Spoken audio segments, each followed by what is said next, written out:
ॐ सहनाववतु सहनौ भुनक्तु सह वीर्यं कर्वावहै तेजस्विनावधीतमस्तु मा विद्विषावहै।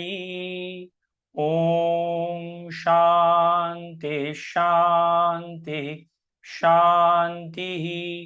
हरिः ॐ श्री गुरुभ्यो नमः। हरिः ॐ।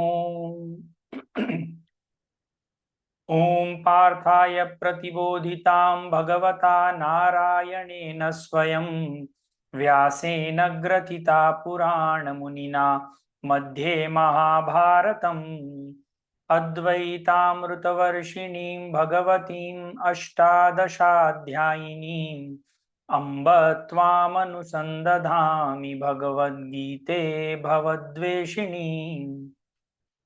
नमोऽस्तु ते व्यासविशालबुद्धे पुल्लारविन्दायतपत्रनेत्र येन त्वया भारततैलपूर्णः प्रज्वालितो ज्ञानमयः प्रदीप प्रपन्नपारिजाताय स्तोत्रवेत्रैकपाणये ज्ञानमुद्राय कृष्णाय गीतामृतदुहे नमः। सर्वोपनिषदो गावो दुग्धा गोपालनन्दनः पार्थो वत्सः सुधीर्भोक्ता दुग्धं गीतामृतं महत्। वन्दे वसुतं देवं कंसचाणूरमर्दनं देवकी परमानन्दं कृष्णं वन्दे जगद्गुरुम्। भीष्मद्रोणतटा जयद्रथजला गान्धारी नीलोत्पला शल्यग्राहवती कृपेण वहनी कर्णेन वेलाकुला अश्वत्थामविकर्णघोरमकरा दुर्योधनावर्तिनी सोत्तीर्णा खलु पाण्डवैरणनदी कैवर्तकः केशवः पाराशर्यवचः सरोजममलं गीतार्थगन्धोत्कटं नानाख्यानककेसरं हरिकथा सम्बोधनाबोधितं लोके सज्जनषड्पदैरहरः पेपीयमानं मुदा भूयाद्भारतपङ्कजं कलिमलं प्रध्वंसि न श्रेयसे मूकं करोति वाचालं पंगुं लंघयते गिरिं यत्कृपातमहं वन्दे परमानन्दमाधवं यं ब्रह्मा वरुणेन्द्ररुद्रमरुतः स्तुन्वन्ति दिव्यैस्तवैः वेदैर्साङ्गपदक्रमोपनिषदैः गायन्ति यं सामगाः ध्यानावस्थिततद्गतेन मनसा पश्यन्ति यं योगिनो यस्यान्तं न विदुःसुरासुरगणा देवाय तस्मै नमः।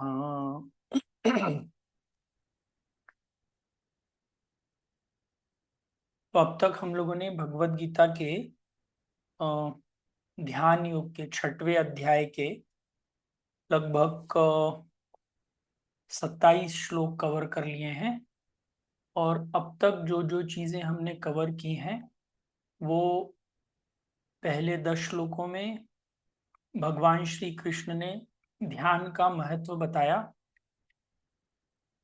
उसके बाद अर्जुन को ध्यान कैसे करते हैं, ध्यान की जगह कैसी होनी चाहिए, ध्यान के समय मन का नियमन कैसे करना चाहिए, ध्यान में बैठना कैसे चाहिए, ध्यान के दौरान क्या क्या एक ध्यान करने वाले व्यक्ति को क्या क्या प्रॉब्लम्स आ सकते हैं उसके बारे में बताया। उसके बाद बीच बीच में ध्यान करने वाले व्यक्ति की प्रशंसा करते हुए वो कैसा व्यक्ति बाहर के जगत को कैसे देखता है, कैसे बाहर के जगत से इंटरैक्ट करता है, इन सब चीजों के बारे में बात की। और श्लोक नंबर 27 जिस पर हम लोगों ने लास्ट टाइम फिनिश किया था उसमें भगवान श्री कृष्ण ने बोला था प्रशांत मनसम येनम योगिनः सुखमुत्तमम् उपेति शांत रजसम ब्रह्म मुहूर्त अकल्मषम। इन शॉर्ट, भगवान श्री कृष्ण अर्जुन को ये बताने की कोशिश कर रहे हैं कि जो व्यक्ति ध्यान करता है और उस अंतिम जगह पर पहुंचता है जिसमें उसका मन टोटली शांत हो जाता है, उस जगह पर पहुंचने के बाद उसका मन प्रशांत मनसम उसका मन टोटली शांत हो जाता है और उसे अनंत सुख का अनुभव होता है। ये सब भगवान श्री कृष्ण अर्जुन को इसीलिए बता रहे हैं क्योंकि अब तक अर्जुन ऐसे सोच रहा है कि ये जो युद्ध है, ये युद्ध करने में और मतलब उसको युद्ध करने से भाग करके जाना है। And at the same time भगवान श्री कृष्ण उसको ये बताना चाह रहे हैं कि ये युद्ध करते हुए भी तुम ध्यानमय परिस्थिति में रह करके अनंत सुख की प्राप्ति कर सकते हो। और ये युद्ध तो कभी ना कभी तो खत्म होएगा ही। तो जो भी सुख इस युद्ध के द्वारा तुमको मिलने वाला है, वो सुख या वो दुख जो कुछ भी है वो क्षणिक रहेगा। तो इस क्षणिक दुख या सुख को छोड़ करके तुम ऐसी जगह पर अपनी फोर्सेस, अपनी एनर्जीज लगाओ जिससे तुमको अनंत सुख की प्राप्ति हो। और इसी श्लोक के साथ हम लोगों ने पिछली बार अध्याय नंबर 6 एंड किया था। तो इसी को आगे ले जाते हुए श्लोक नंबर 28, जिसमें भगवान श्री कृष्ण अभी इस श्लोक के बाद एक नया टॉपिक शुरू करेंगे। पहले श्लोक नंबर 28 देखते हैं। युञ्जनेवं सदात्मानं योगी विगत कल्मषः सुखेन ब्रह्म संस्पर्शम् अत्यन्तं सुखमश्नुते। युञ्जन एवं सदा आत्मानं योगी विगत कल्मषः सुखेन ब्रह्म संस्पर्शजम अत्यंतम सुखम अश्नुते।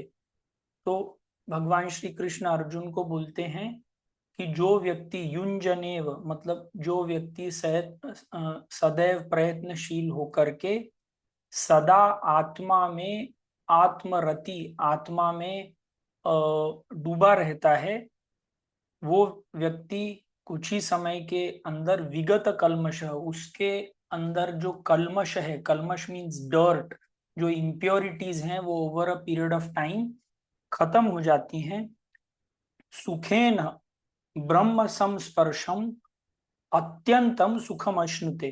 तो भगवान श्री कृष्ण ये बताना चाह रहे हैं कि ऐसे व्यक्ति को ब्रह्म का स्पर्श, मतलब जब हम ये ब्रह्म का स्पर्श बोल रहे हैं, ये फिजिकल स्पर्श की बात नहीं कर रहे हैं, ब्रह्म का उस अत्यंत सुख का जो एक्सपीरियंस है, सुखेन, सुखेन मतलब उसको बहुत इजीली इस ब्रह्म, इस अपनी आत्मा की स्थिति का जो फाइनल एक्सपीरियंस है, ये उसको बहुत जल्दी बहुत आराम से हो जाता है।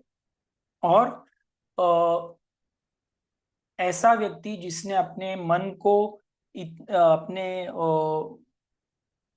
सब इम्प्योरिटीज, सब जो अंदर की कॉम्प्लेक्सिटीज हैं उनको उसने हटा लिया है, ऐसे व्यक्ति को ईश्वर प्राप्ति या अपनी आत्म प्राप्ति के लिए ये जो जर्नी है ये बहुत सरल हो जाती है। तो क्योंकि जो हमारा मन है वो जिस लेवल की शांति प्राप्त करता है, उस लेवल का सुख प्राप्त करता है। मन में अशांति प्राप्त करने के लिए मेन चीज क्या रहती है? हमारे विचार रहते हैं। अगर एक ही समय पर आपके मन में बहुत सारे विचार आ रहे हैं तो साधारणतया आप बहुत ही अशांत रहेंगे। अगर मन में किसी एक विचार को आप लेकर के चिंतन मनन करते हैं तो उसी को हम फोकस्ड एक्टिविटी बोलते हैं। मन आपका उससे और शांत रहेगा। और बाय चांस अगर ऐसा कभी होता है कि आपके मन में एक भी विचार नहीं आता, तो आप सबसे खुश होने की परिस्थिति में जाते हैं। साधारणतया आपने देखा होगा कि जब कोई व्यक्ति बहुत दुखी होता है, जब घर में ऐसा कोई इंसिडेंट हो गया है जिससे बहुत घर में क्लेश, बहुत घर में दुख है, तो आप उस व्यक्ति को स्लीपिंग पिल्स या सोने की दवाई देते हैं। सोने की दवाई क्यों देते हैं? सोना मतलब टू स्लीप, सोने की दवाई देते हैं ताकि वो बाहरी सब विचारों से अपने आप को कट ऑफ करके आराम से सो सकता है। हमारे दैनिक दिनचर्या में भी यदि देखें तो प्रतिदिन रात को जब आप सोते हैं तो आप जानबूझ करके अपने विचारों को टोटली खत्म करना चाहते हैं। जब आप डीप स्लीप में जाते हैं तो आप विचारों को खत्म करना चाहते हैं। और क्योंकि आपकी नींद अच्छी होती है, इसीलिए दूसरे दिन आप लोगों के साथ जो भी कनेक्शन बनाना है वो बेहतर तरीके से बना सकते हो। तो जो सबसे शांत मन रहता है वो सबसे सुखी मन रहता है। और जिस मन में एक ही समय के ऊपर ढेर सारे विचार आते हैं वो सबसे अशांत मन रहता है। और जब कोई एक शांत मन रहता है तो शांत मन को किसी एक जगह पर केंद्रित करना सरल होता है। और जब ऐसे शांत मन को ईश्वर के प्रति केंद्रित किया जाता है तो ऐसे शांत मन को ईश्वर का आभास बहुत जल्दी हो जाता है, ऐसे इस श्लोक में बताना चाहते हैं। दूसरी बात जो है, युंजनैव सदात्मानम योगी विगत कल्मषः। तो जब सदा आत्मानम बोलते हैं मतलब सदैव मतलब 24/7। इसका मतलब ये नहीं है कि आप 24 घंटे आंखें बंद करके ध्यान करते रहें। कल को मान लीजिए आप रोड क्रॉस कर रहे हो और रोड क्रॉस करने के समय भी आप बोलते हैं कि मैं ध्यान करते हुए रोड क्रॉस करूंगा, तो आपका एक्सीडेंट हो जाएगा। कहने का मतलब ये है कि यदि आप किसी एक समय पर ध्यान करना चाहते हैं तो उसके लिए आपका मन जिस समय आप ध्यान नहीं कर रहे हैं उस समय पर भी जो आप एक्टिविटी कर रहे हैं वो ऐसी होनी चाहिए जो आपके मन को सरल और शांत बनाए। यदि आप सुबह आधा घंटा ध्यान कर रहे हैं और शाम को भी आधा घंटा ध्यान कर रहे हैं पर बाकी के समय आपका मन कभी भी केंद्रित नहीं रह रहा है, तो ऐसे अशांत मन को सिर्फ आधे घंटे के लिए केंद्रित करना संभव नहीं हो सकता। तो ध्यान जब आप शुरू करते हैं या कोई भी एक्टिविटी जब आप शुरू करते हैं तो पहले वो एक्टिविटी एक लिमिटेड समय के लिए रहती है। But over a period of time जब आप उस एक्टिविटी में धीरे धीरे बहुत इन्वॉल्व होने लगते हैं तो वो एक्टिविटी लगभग आपके 24 घंटे या बैकग्राउंड में वो एक्टिविटी सदैव चलती रहती है।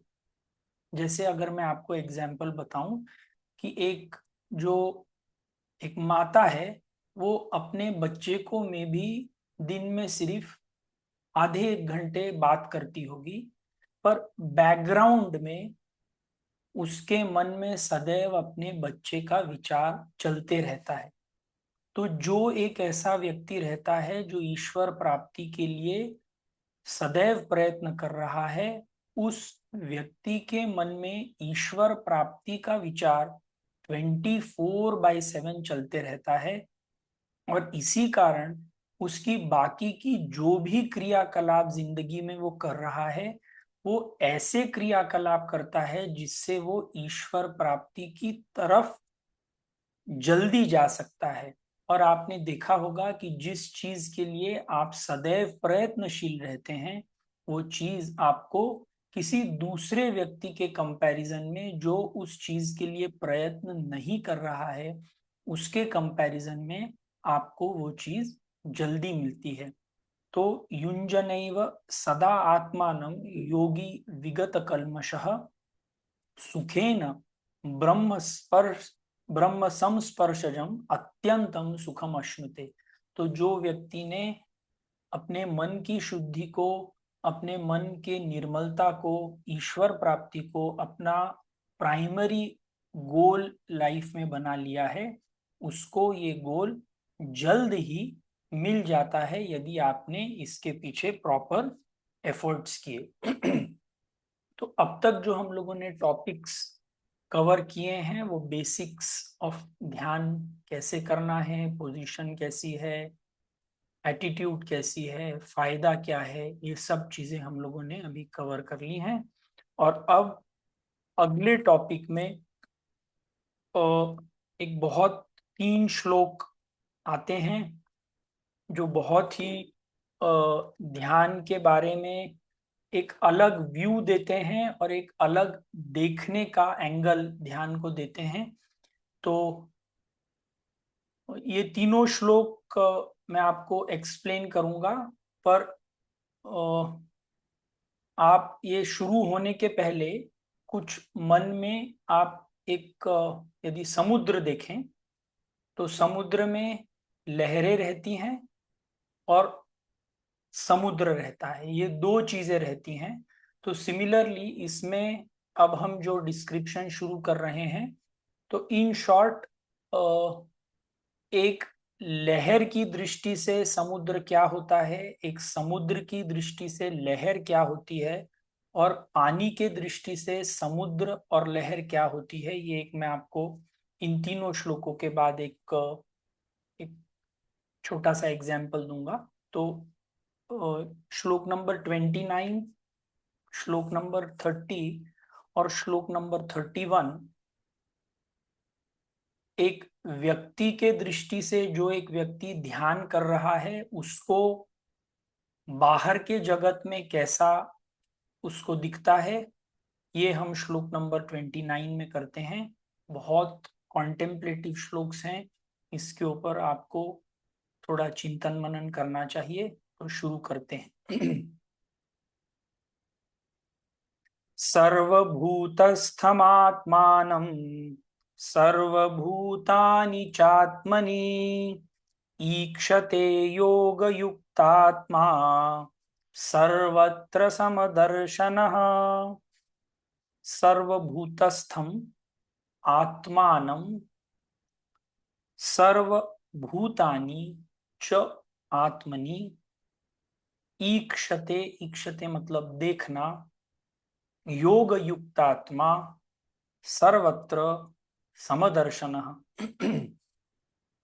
तो भगवान श्री कृष्ण इसमें एक साधक, एक ऐसा अभ्यासी जिसने, जो एक परफेक्ट मेडिटेटर बन चुका है, उसको बाहर की जिंदगी में क्या दिखता है ये बताने की कोशिश कर रहे हैं।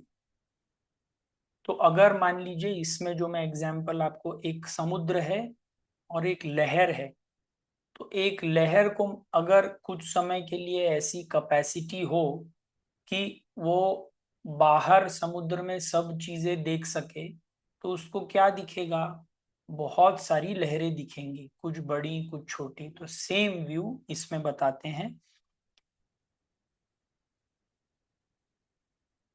सर्वभूतस्थम आत्मानम, ऐसा व्यक्ति जिसने अपने आत्म तत्व को खुद में पहचान लिया है, उसको वही आत्म तत्व सर्वभूतस्थम, सब लोगों में स्थित, आत्मानम उसको सब लोगों में वही आत्म तत्व दिखाई देता है।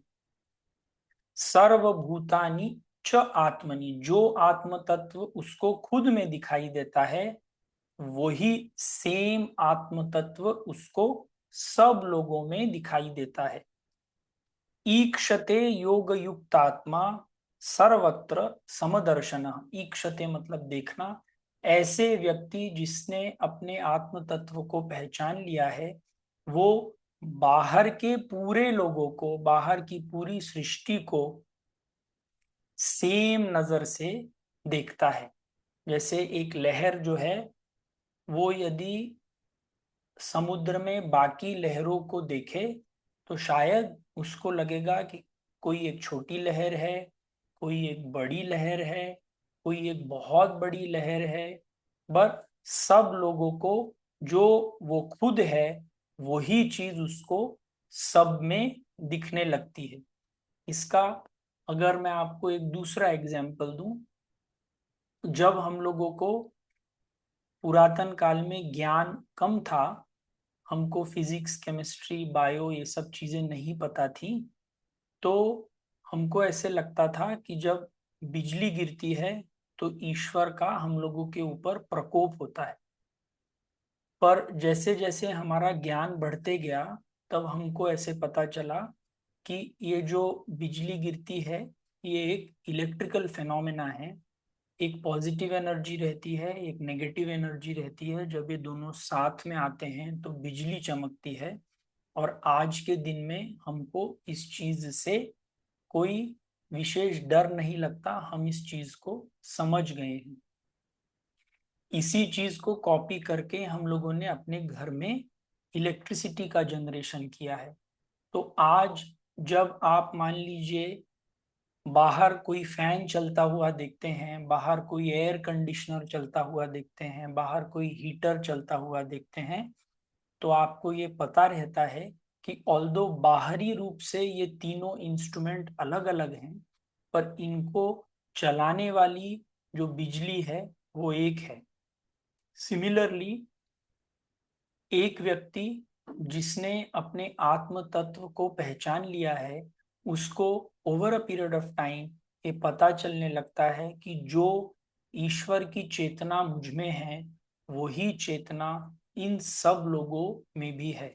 तो जो चीज वो खुद में देखता है वही चीज वो बाकी के लोगों में भी देखता है। इसका दूसरा एग्जाम्पल, जब मान लीजिए आप रात को सो रहे हैं और रात को आपको मान लीजिए नींद में एक सपना आता है, तो सपने में आपको जो कुछ भी दिखता है उस समय आप वो एक्सपीरियंस कर रहे होते हैं। जब सपना खत्म हो जाता है और आप जागृत अवस्था में आते हैं तब आपको जागृत अवस्था में आने के बाद ये पता चल जाता है कि वो एक सपना था और मैं अभी एक जागृत व्यक्ति हूँ। उस समय आपको ये भी पता चलता है कि मैं ही वो व्यक्ति था जो सपना देख रहा था, मैं ही वो व्यक्ति हूँ जो जागृत हूँ, और मैं ही वो व्यक्ति हूँ जो एक ऐसी परिस्थिति में था जब मुझे कोई भी सपना नहीं था, मतलब मैं डीप स्लीप में था। बट इन तीनों में कॉमनैलिटी क्या है कि तीनों में the deep sleeper, the dreamer and the waker is one person. Similarly ऐसे व्यक्ति को जिसने अपने ध्यान में अपनी अंतरात्मा को पहचान लिया है उसको सब लोगों में वो सेम अंतरात्मा दिखती है। इन शॉर्ट अगर हम बोले तो उसको ये पूरा जो जग है ये खुद का रिफ्लेक्शन दिखता है कि जैसे ईश्वर मेरे में है वैसे ही वही ईश्वर या मैं इन सब में हूं। तो ये साधक की पहली स्टेज रहती है कि मैं तो ब्रह्म हूं और मैं ही पूरे बाहर की सृष्टि में मैं ही दिख रहा हूं। अब इसके आगे के श्लोक में जब साधक की एक दूसरी दृष्टि, अब पहला हमने ये जो व्यू देखा ये लहर की दृष्टि से था। लहर को अपने जैसी ही बहुत सारी लहरें, मतलब उसको लगता है कि मैं ही मल्टीप्लाई करके इस पूरे सागर में हूं। अब दूसरा दृष्टिकोण सागर के एंगल से तो भगवान श्री कृष्ण बोलते हैं, यो माम पश्यति सर्वत्र सर्वं च मयि पश्यति तस्याहं न प्रणश्यामि स च मे न प्रणश्यति। यह माम पश्यति सर्वत्र सर्वं च मयि पश्यति तस्याहं न प्रणश्यामि स च मे न प्रणश्यति। तो अब ये जो, अगर इसका आप लिटरल मीनिंग देखें तो भगवान श्री कृष्ण बोलते हैं, यो माम पश्यति, जो मुझे सब जगह देखता है, सर्वत्र च मई पश्यति, और सब मुझ में देखता है। एक पहला है सब में मुझको देखता है और सब को मुझ में देखता है। तस्याहम न प्रणश्यामि सच में न प्रणश्यति, उसके लिए मैं कभी, प्रणश्यामि मतलब लिटरल अर्थ देखे तो मैं उसके लिए कभी नहीं हूं, ऐसा नहीं होता। और सच में ना प्रणश्यति, और ऐसा भी नहीं होता कि वो मेरे लिए कभी नहीं है। तो इसका अगर मैं आपको फिर से समुद्र के एंगल से बताऊं, तो अगर समुद्र के एंगल से अगर आप देखें इस पूरी वेव्स को, तो समुद्र को ऐसे लगेगा कि ये वेव्स में सब जगह मैं ही हूं और ये पूरी वेव्स मुझ में है। अगर आप सागर देखें तो सागर में फाइनली तो पानी है, और पानी नहीं होगा तो सागर नहीं हो सकता। तो पहली दृष्टि जो हमने देखी वो लहर की दृष्टि से सागर को देखा। अब सागर की दृष्टि से हम लहर को देख रहे हैं, तो सागर को यदि इंटेलिजेंस होता तो सागर ऐसे बोलता कि ये पूरी वेव्स में मैं ही तो हूं, और ये पूरी वेव्स मेरे में उठती हैं, मेरे में बढ़ती हैं और मेरे में ही अंदर चली जाती हैं। तो इस जो पूरी लहरें आ रही हैं उसका जनयता भी मैं हूं, उसको रखने वाला भी मैं हूं, और मेरे में ही वो वेव्स खत्म हो जाती हैं।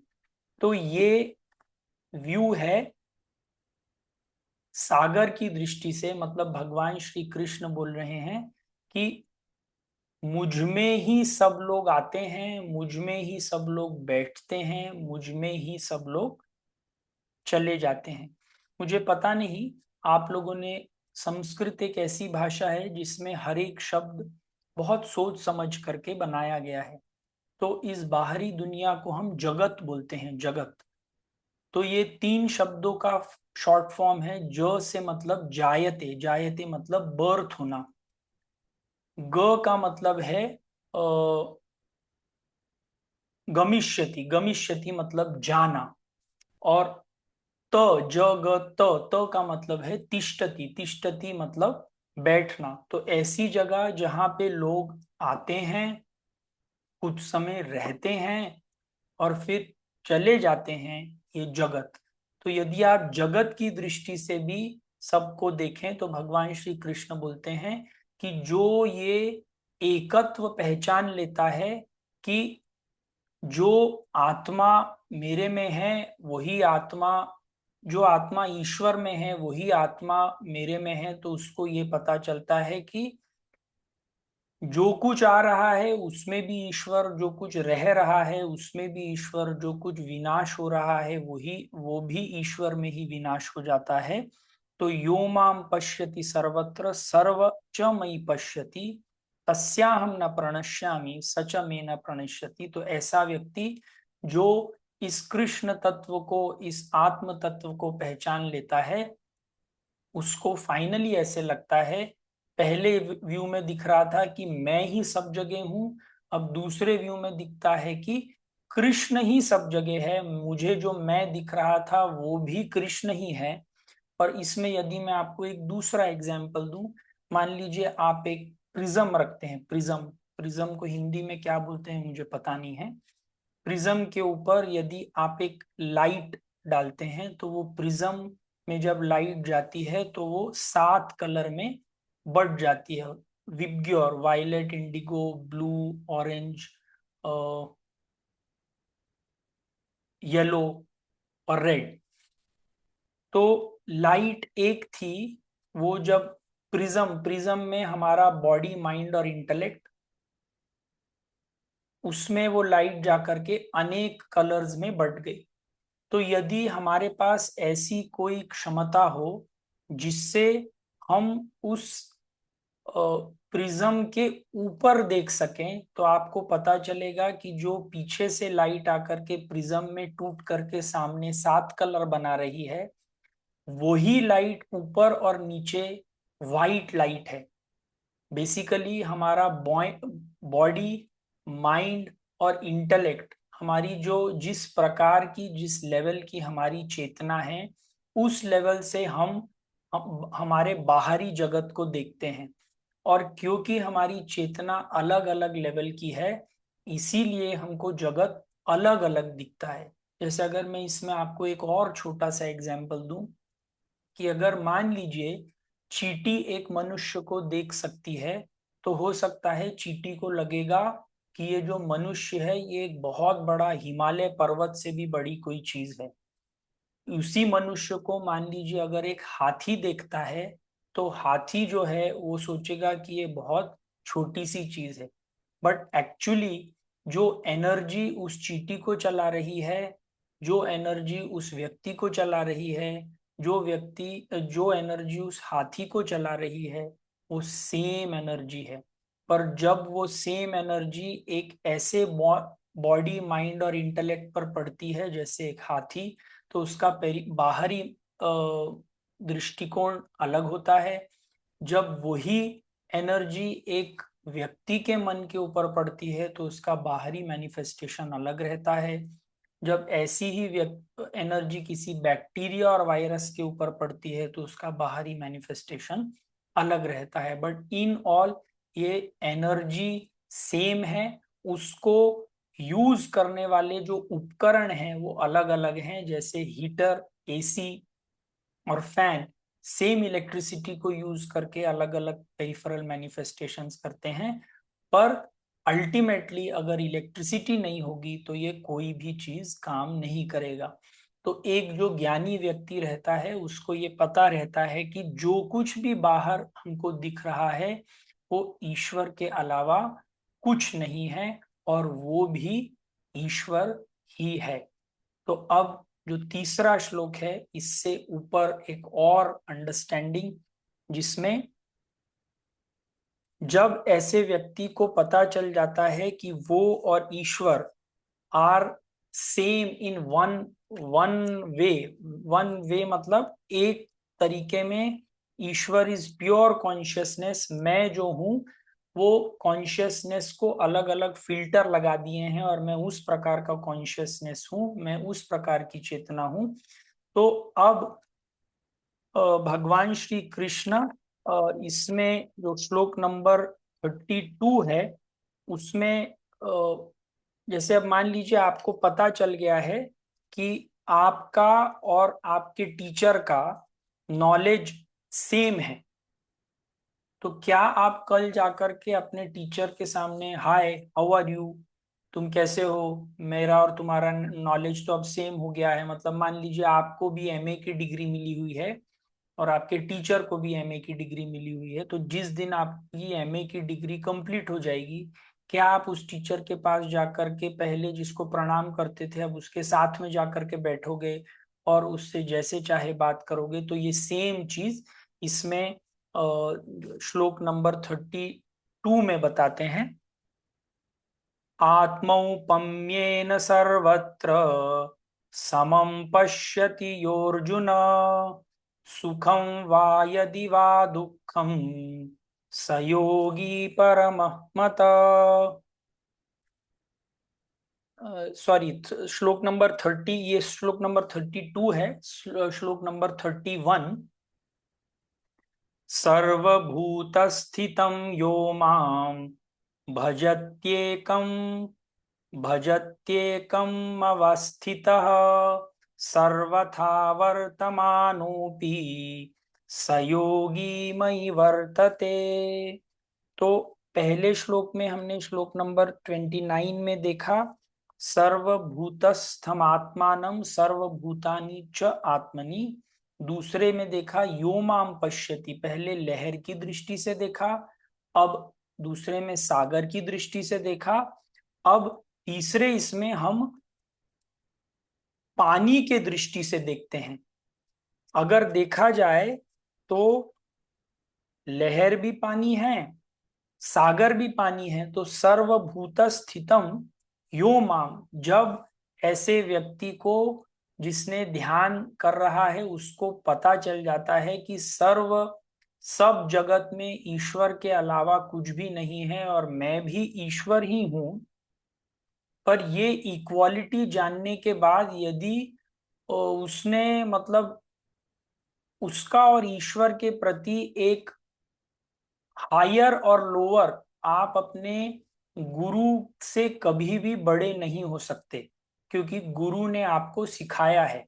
तो सिमिलरली जब सर्वभूत स्थितम योमाम, जो व्यक्ति ये जान लेता है कि सब लोगों में मैं ही हूं, मेरे अलावा कोई नहीं है, और ये नॉलेज अब ईश्वर को भी कॉमन है और आपको भी कॉमन है, पर तभी भी भजत एकम भजते एकम आस्थितम, ये जानते हुए भी that I am also the consciousness, final the lord is also the consciousness, then also आप एक अपने ईश्वर के प्रति, अपने गुरु के प्रति एक इंफीरियर, एक मैं उससे सदैव कम रहूंगा। जैसे आप अपने माता पिताजी से कभी भी बड़े नहीं हो सकते। Maybe you are earning more, maybe you are more popular, maybe you have got many things more than your parents, but the fact that you are over here is because of your parents। आप कभी भी अपने life में अपने माता पिता से, अपने गुरु से कभी भी बड़े नहीं हो सकते। सिमिलरली जब ऐसे व्यक्ति को जान लेता है कि मैं भी वही चेतना हूं और ईश्वर भी वही चेतना है, पर तभी भी ईश्वर के प्रति उसका प्रेम भाव, उसका भक्ति भाव, यहाँ ईश्वर मतलब आपके गुरु हो सकते हैं, आपके इष्ट हो सकते हैं, उनके प्रति आपका प्रेम, आपका भक्ति भाव जब बना रहता है, सर्वथा वर्तमानोपि सयोगी मई वर्तते। तो ऐसे जो व्यक्ति होते हैं वो लाइफ में कोई भी पोजीशन पे हो सकते हैं, पर उनको सब जगह ईश्वर की प्राप्ति होती है। तो इसका मतलब ये नहीं, मतलब इसका मतलब ये है कि आप अगर हिस्ट्री देखें तो ईश्वर को प्राप्त करने वाले इतने अलग अलग वैरायटी के लोग हो चुके हैं। कभी कोई डॉक्टर हुआ है, कभी कोई कारपेंटर हुआ है, कुछ तो ऐसी कहानियां हैं जिसमें बुचर्स, कसाई भी ईश्वर की प्राप्ति कर चुके हैं। ऐसे मतलब देयर हिस्ट्री इज रिप्लीट। जितने भी संत आए हैं वो अलग अलग सोशल बैकग्राउंड, अलग अलग कल्चरल बैकग्राउंड से आए हुए हैं। सब लोगों ने अलग अलग परिस्थिति में ईश्वर प्राप्ति की है। तो ऐसे व्यक्ति जो ईश्वर तत्व को जान लेते हैं, वो लाइफ के किसी भी स्टेज में, जरूरी नहीं है कि वो योगी हो, जरूरी नहीं है कि वो जरूरी नहीं है कि वो कुछ दूसरा त्याग कर रहा हो, जरूरी नहीं है कि वो किसी एक फील्ड में ही हो, पर किसी भी परिस्थिति में वो ईश्वर की प्राप्ति सदैव कर सकते हैं। तो अब इसका जो लास्ट, जिसमें ध्यान योग का जो पूरा टॉपिक खत्म होता है, अर्जुन के मन में ये जरूर सवाल आया होगा कि ये जो सब आपने बताया है इसमें कौन से सबसे बड़ा योगी रहता है? तो हम इस श्लोक को लेंगे और we will finish today's discussion and next time से we will start a new topic. आत्मौपम्येन सर्वत्र समं पश्यति योऽर्जुन सुखं वा यदि वा दुःखं स योगी परममतः। तो भगवान श्री कृष्ण बोलते हैं कि ऐसा योगी आत्म पम्येन सर्वत्र समं पश्यति यह अर्जुनः सुखम वा यदि वा दुःखम स योगी परमः मतः। तो ऐसा व्यक्ति जो ये आत्मा के तत्व को जानने के बाद भी सब लोगों के दुख और सुख में उसको ऐसे लगता है कि ये मेरा दुख है, ये मेरा सुख है, ऐसा व्यक्ति एक महान व्यक्ति रहता है, ऐसा व्यक्ति एक महान योगी रहता है। तो जैसे जैसे आप अपनी आत्मिक उन्नति करते जाते हैं, आपका दिल, आपका मन दूसरों के लिए और पिघलने लगता है, आपको दूसरों के दुख अपने दुख लगते हैं। यदि आप इसमें कॉमन अपने शरीर का एग्जाम्पल ले, आपके शरीर में मान लीजिए हाथ को चोट लगती है तो आपको चोट लगती है, आपके शरीर में मान लीजिए आपका सर दुख रहा है तो आपका sir is a part of you but still you feel pain. तो ऐसा व्यक्ति जो आत्मा की दृष्टि से सब जगह सर्वत्र लोगों को देखता है, उसको अपना ही रिफ्लेक्शन सब लोगों में दिखाई देता है। कोई दुखी होता है तो उसे लगता है वो दुखी है, कोई सुखी होता है तो उसे लगता है वो सुखी है।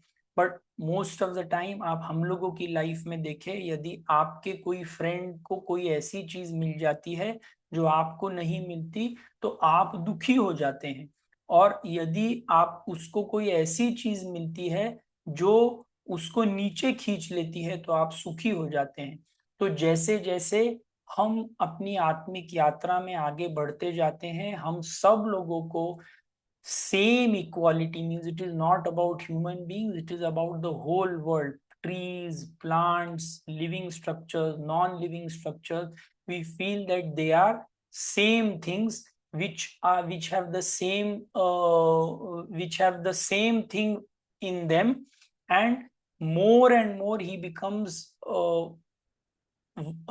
he feels more about the person, about the whole world, he becomes more connected. It is as if हम सब लोग अलग नहीं हैं, हम सब लोग एक ही हैं। तो इतना बोल करके हम लोग आज ये आत्मा, बेसिकली इस व्यक्ति, ये व्यक्ति अपनी आत्मिक उन्नति के साथ ही starts feeling very much for all people around him, he becomes a person who is trying to care for people. तो इतना कहने के बाद ये एक्चुअली ध्यान योग का टॉपिक पूरा खत्म हो जाता है। जितना भी भगवान श्री कृष्ण को बताना था वो सब चीजें खत्म हो जाती हैं, और भगवान श्री कृष्ण को लगता है कि अब शायद अर्जुन उठेगा और बोलेगा कि ठीक है, मुझे सब समझ में आ गया है और मैं युद्ध करूंगा। पर ऐसा होता नहीं है। आगे क्या होता है, अर्जुन भगवान श्री कृष्ण से क्या सवाल पूछते हैं, वो हम आगे के लेक्चर में देखेंगे। तो आज के लिए इतना ही। ओम पूर्णमदः पूर्णमिदं पूर्णात् पूर्णमुदच्यते पूर्णस्य पूर्णमादाय पूर्णमेवावशिष्यते। ओम शांति शांति शांति।